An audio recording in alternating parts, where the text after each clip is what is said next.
Tala Tala Fou mai le si ufongo le lau mua i Wellington ni mo le nei tae ao, lua sifuluiva o Novemba lua afe lua faa. O loo whaia suenga i le taawale leo lea na whito ai ma le limo na ave ai le pale mia Christopher Luxon ma le minista o tupe Nicola Willis i le aso lulo le vai aso nei. Na anga i atu Luxon ma Willis i le malaiva alili Wellingtone pe tusa o le afo le tolu i le awa uli o le aso lulu. Ai so aloa i se taawale leo le pito i tua i Cobham Drive. Na taawai Luxon sa whaate ia o ia peitai o loo le lei mea uma. Sa i le pale mene Luxon ma Willis mo se whailoa inga malau whaasalala Italia atu ile pa uol pasene tulu yo tupe pe ona faasila sila ile aso lulu na faailoa ile suiso o upo le matanga luenga mata upu tawili loto i fale na afaina le pito i tuo le taavale ma lo faaua ona faia iso enga ile taiminei.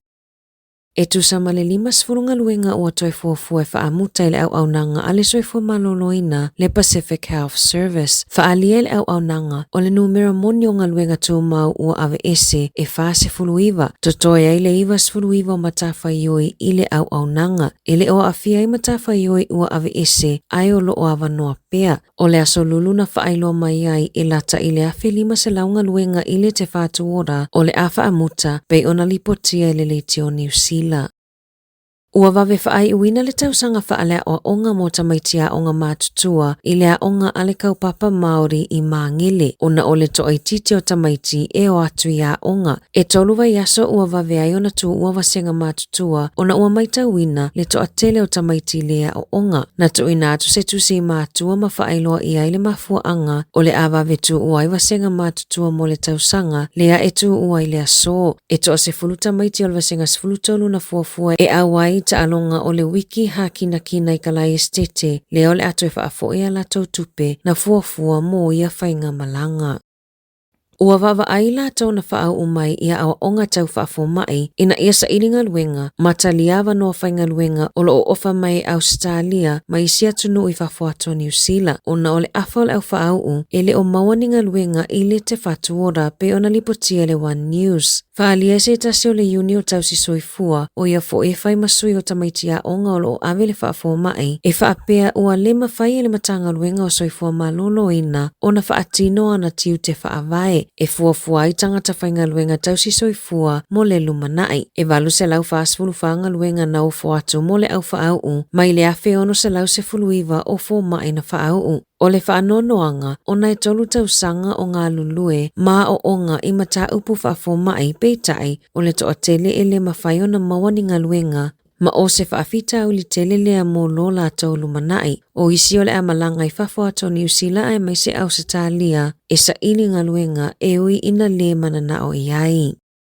Ua loka ina ni ali se toa lua o no le la ua whatau ina ato fuala au whasaina o le cocaine i lunga o penga o fisota inga pe ona whaalie leo. Na loka ina ia ali i mama wai fuala au whasaina matino i tupe mai i se osofa inga leo i Wellington i lea sona nafi. E lua masino whai esu enga leo i lea mata upu. Ma o Kandala maha taitai na whaia isi o sofa inga. O tino i tupe na maua e tu sa male 5 afe Tala ta avale tolu. Iwa kiro kalama le mamafa fuala au whasaina ma isi mea tō tino e tu sa male 5 afe Tala lona tau au whai.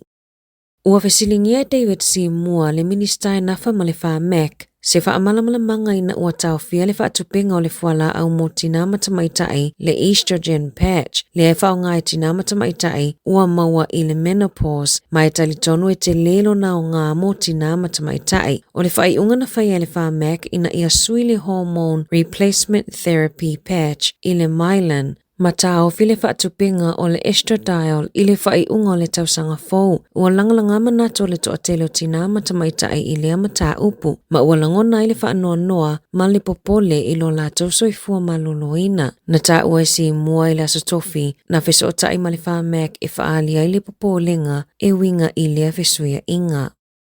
E tolu sifulu walu afe 5 se lau Tala le salatupe ua whaasalaina i le malai tāpolo a le Ope International Golf Club ina ua ave ese ai tangata fesosoani i le kalapu le silia ma le 5 se lau o la au i le whanua. O se whai unga le ana tuina mai i le whaamasinonga o le si o manga le vai aso nei ma ua whaatulanga e maua i le pūlenga whaitu malo o whakatane le 20% o le salatupe tolu sifulu walu afe 5 se lau Tala. O le poloa inga e au fia i le whaamalo sia o au ilinga o le pūlenga ma toi whaalelea fuafuanga mo le isi se fulu tausanga ma ua mali le uma ia i tu e lua e mana o mia le toi toto la au toi whaalelea ma tausia la au i le malai tāpolo.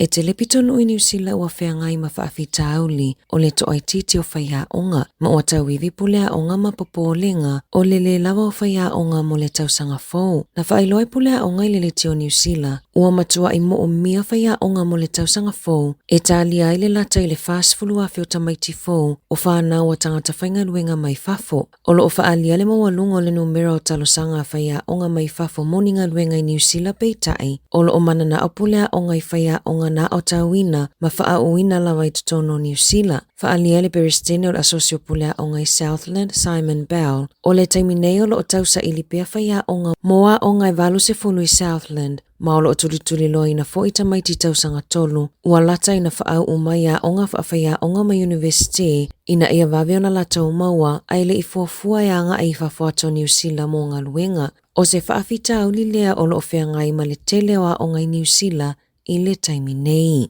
I whafuato New Zealand, o le pōna pāsi ai i le senate au se tālia le tulafono tau whaofi e whaasa ai tamaiti i la loifo le taisifulu ono tausanga o na whaonga upenga ofiso ta inga. O le tulafono e au fi ai le mawhai o na whaasala o au nanga e anai na upenga ofiso ta inga e ai le TikTok, Facebook, Snapchat, le Reddit, X ma le Instagram, mai o atu i le 5 miliona tala tupe Australia, le sala tupe e whaasalaina ia kamupani pe a maua o whaatanga tamaitila loifo le taisifulu ono tausanga i lungo le social media. Na pāsia i le senate le pili pālota e tolus fulu wha i le se fulu iwa, ai pāsia i le mauta e sui ai tula fono i le se lauma le lua pālota i le se fulu tolu i le aso lulu. Whaalia le kamupani le meta lea e anaina le Facebook ma le Instagram e whaapea o le tula fono ua whaia whaanatinati. O le aso ua fofua e pāsia i le mauta fono Australia le tula fono, maolo o iei se popo lingo tangata lau tele. O le asai saitia ai at tau o tamaiti i la loifo le taise fulu ono tausanga.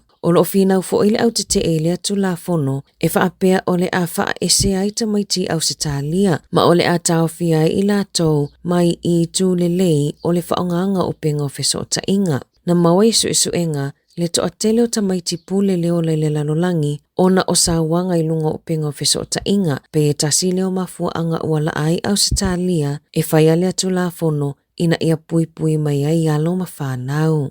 Tala Fou ia mai le si ufofongo le lau mua mo le nei vaenga o le tae ao.